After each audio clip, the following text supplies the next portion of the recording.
This thing's got the mojo, and we're not talking about the monkey. Welcome back, Troglodytes, to your daily dose of guitar information, the Trogly's Guitar Show. We've got some interesting ones to talk about tonight, starting with the Mojo Les Paul. Look at this thing. 3-pickup Black Beauty ABR1 bridge with the Bigsby. It's got serious Jimmy Page vibes. However, there's a good handful of things that look like this, so I almost passed this by, thinking it didn't have the mojo factor until this caught my eye. Super 400 inlays, nice. You don't see this combination very often, and the seller says it's from 2006. This is an exceptionally rare one for that particular era. So as if all that wasn't enough, why do I keep saying mojo this, mojo that? It's getting overplayed, Trogly. Let's get to the meat and potatoes of the episode. It's because it literally says mojo at the 12th fret instead of having another inlay. How doofy is that? Honestly, I kinda hate it, but at the same time, when are you ever gonna see that again? I don't even think Gibson would do that for you today if you tried to custom order it. As far as our headstock,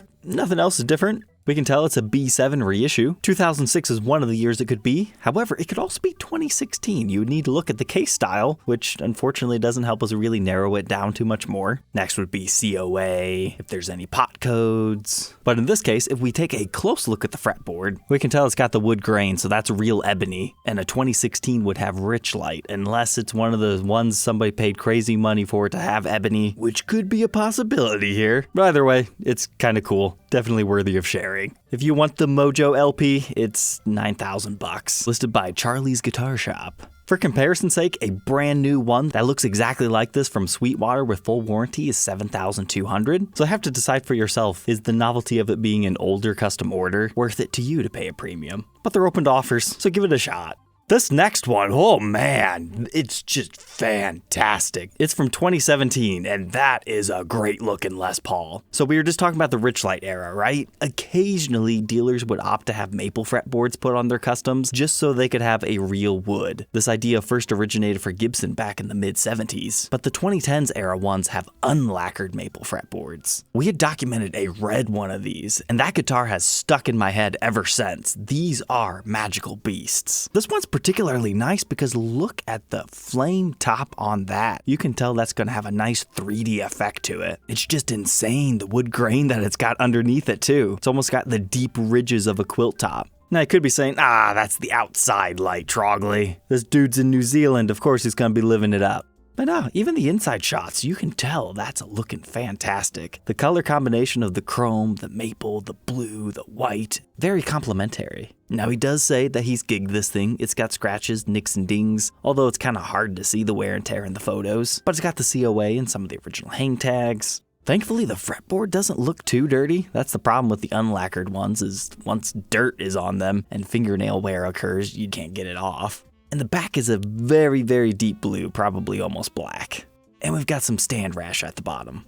But how much is he asking? He's firm at $6,300 plus $400 shipping. He doesn't want to sell it, and he's only going to let it go if he gets what he wants. And not gonna lie to you, Mr. Dan, I think you're gonna get your money. You might just have to wait it out a week or two. Don't listen to any of your haters. That is a fantastic piece. Because when they look good like this, 5 to 7K is totally possible. However, when they're kind of the more ugly cherry sunbursts that don't have quite as exotic tops, that don't pair as well with the maple board, that's when they usually go a little bit cheaper. Well, that's all subjective. Now we've got some customs from House of Guitars, so they're having the 60th anniversary this year. So they decided to have some fun and do a couple of custom orders. So our first one is a nice kind of orange flame top custom. You don't see this finish get used too often, but it's pretty nice. But it's got a traditional ebony fretboard, gold hardware, nothing too crazy. However, we do get a custom truss rod cover, which is nice. 60th anniversary House of Guitars. They also made them custom medallions for the back with some unique wood grain. Then they hit you with the neck. They went for the 5-piece flamed maple. Can't go wrong with that to make it special. I would have liked to have seen a special serial number like HOG XXX. I had sneakily messaged these guys saying, hey, these look pretty good, hoping we could get one to review and document. Because that's the cool thing about House of Guitars. They've been doing this a long time. Like the golden era of the Les Paul Studio, the 90s. They have this weird one that we documented. I happily keep that one in my collection. But if figured Siberian's not your style, they also did a figured red tiger. Pretty much all the same stuff here, including the backplate. But this one's got like the aniline cherry dies on the back and has got a little bit of flame figuring within the body. You got a pretty nice neck on this. But hold your hat for this last one. Figured bangle burst. Something about this one just looks great. It's like what we see on the Access Customs all the time, but you don't normally see it on just the regular custom model. But they gave it the whole double staining treatment. It's got that extra broad border. It really reminds me of the first Super Custom that we had talked about in this episode. Except for we don't have the wooden binding, but I always thought that had like a dark evil hue to it. So this one kind of builds upon that. This is the one I had to message them that, oh yeah, that's great. I only wish it could have continued, figured on the sides and the back, have the same coloring. Then that would have been a real knockout. But then instead of their $7,800 price tag, it would probably be like $15,000. Sadly, the back, I would say this is the lesser of the three, but they're all pretty good. And then it's got the red figured neck. That's a cool custom. Now feel free to call them up and see what other colors they might have had, but they said they made 5 of each finish, and those were the 3 finishes that I saw.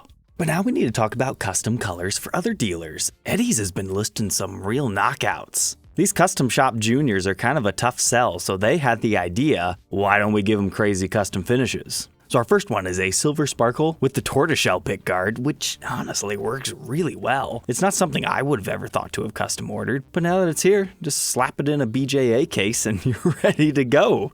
Interesting, this one has a 2024 serial number, but it's not 2024 yet. Hey there, future Trogly. You're watching it in 2024, but this was recorded on December 28th at 10:30 at night. And yes, we've got the cool reissue alligator skin case. But that one's gonna set you back 5,500 bones. But if that's just too common for you, how about Brunswick green? This catches my attention even more so. If you're gonna get a cool custom color, you might as well get something that you don't see every day. Silver sparkles, they're out there. But dark green, I feel like the black back photography doesn't do this one any justice. This will probably pop even more so in person, but that's a nice hue. Front and back with a regular headstock. And oh yeah, I like that side profile where you can still see the rosewood from the fretboard joining onto your neck. But sticking with our bowling balls, here's a red Les Paul Custom. It's another one of those finishes that probably looks better in person. We documented a modern DC Les Paul that was in the Brunswick blue once. So if you look at that guitar and now we chroma key it into red, you can kind of tell what it would be like when we switch over to this. But what's really nice about these is they're doing the colors on the back, the sides, and the neck. Sometimes these custom colors, they cheap out and only give you the top finish. But when you're paying a $1,500-ish premium, I would hope so. But hey, speaking of that blue, yeah, there is the blue. Looking great as ever. I don't really have any interesting commentary other than it's blue and it's available. You don't see it every day. Especially not as a mod collection guitar. I'm really curious if in the future people will look down on the mod collection and demo shop. I could see people looking down on demos, but I still feel mods, like the really famous popular ones that captivate the internet, can be just as collectible as the factory custom ordered one-offs, and sometimes even more so. Because you guys gotta remember, it's not rarity that determines the value of a guitar, it's desirability. So if it's a one-off, who cares if nobody wants it? I could custom order a Les Paul Custom today and have them inlay on the fretboard my dirty socks, and nobody's gonna want that thing. But something like my iBird or the Dragon Les Paul, that is a notable piece. And the last one that I saw that they listed was a super silvery sparkle one. So throwing you back to 1977 or the early 80s, and also at the same time the early 2000s with the really sparkly in your face stuff. And then lastly, when we were talking about the Andertons videos of the Gibson Custom Shop, I pointed one of these things out, and I found one. It's Righteous Guitars, they got it. It's the black bound Trini Lopez in white. That is a choice looking guitar. I just wish the binding popped out a little bit more on the neck, because it nearly just looks unbound. And that's the problem with all black bound Gibsons. But now, if we go back to our original guitar we were talking about first, maybe black binding on a maple board would pop a little bit more? I would like to see Gibson do something like that. But besides our black binding, nothing too crazier out there. And we've got a little bit of time left tonight, so here's a few snippets from the past that you might have missed. Double neck guitars are pretty cool. It's a way for musicians on stage to dual wield 2 instruments. Sometimes it's a 6-string electric guitar with a jangly 12-string. Sometimes it's a mandolin and a guitar. Sometimes, like in Elvis's case, it's a bass and a guitar. There have been many a different double neck guitars throughout many a different brands. If you want a double neck Stratocaster, they're out there. You want a Jaguar and a bass 6? Yup. Is a double telly more your style? Or what about headless? Or crazy BC Rich? What I'm trying to get at here is there have been a lot of double necks in the world, but this one has a very unique gimmick. it splits in half. Kind of reminds me of my April Fool's episode from this year, where I crudely cut in half a Gibson double neck just because I've always wanted to do it. Little did I know Ibanez beat me to the punch all the way back in the mid-70s. This is just such a fascinating idea, because this isn't somebody who just ruined a guitar. This was actually a prototypical idea. Let's face it, double necks, they're not the most practical to use every day. There's a lot of guys who love them in the recording studio because the 6-string side just has a very different feel and sound to it, and you get some of the resonant frequencies of the other non-played instrument if you have them both active. But just the big solid chunks of wood that they do have a vibe. But what if you just want one or the other? That's when this comes in. So apparently they made 3 of these, and it has this interconnecting design on your 6-string that locks to put them together when you want them together, but you can also play the guitars separately. Now, as we learned in my episode, yeah, it kind of makes the guitars a bit unbalanced, and that's probably why this one never made it to production. But you could potentially add some weights. But the problem I ran into is I had to rewire each side to have its own thing going on. But that's where this one is different. It has its own individual output jacks for each guitar, and then our 12-string has 3 different controls with 2 mini toggles. Whereas our 6-string side has your regular 4 controls, a pickup selector, and a mini toggle. So I'm curious, is the mini toggle a coil split? Because that would be very cool and versatile. And then maybe we could assume the same over here on these pickups, but I'm not sure what that other one would be, unless it's a mini 3-way toggle. They probably didn't want to put 2 on because it'd be a bit too boisterous. But then maybe 2 volumes and a single master tone, if we can believe our knobs. That all seems to work. And when you butt them back up together, it's a pretty flush fit. You can definitely see the metal brackets there. And whoa, look at the radius of that bridge. That's insane. Or maybe it's just the photo angle. But then when we flip it over to the back, this is just a super modular design. You want to replace your neck because something went wrong? Yeah, it's a bolt-on neck. Very interesting to say the least. Now, the tuners on the 6-string side have been replaced with some Grovers, and judging by what we see over here, probably a good thing. Although I will say, for cheapy tuners, those look pretty nice, cosmetically. I think it'd be hilarious. The guitar player just splits his guitar in half, hands the 12-string to the singer to play for part of the song, and then they do a dual-wielding solo together, Hotel California style.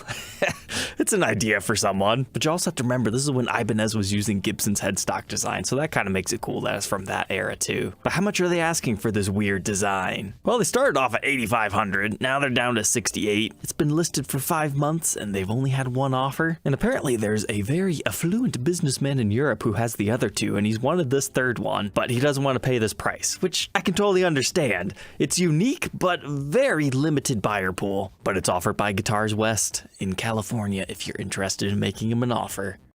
I hope you enjoyed tonight's episode. Lots of cool custom colors. Don't forget to like, comment, and subscribe, and we'll catch you on the next one. Take care.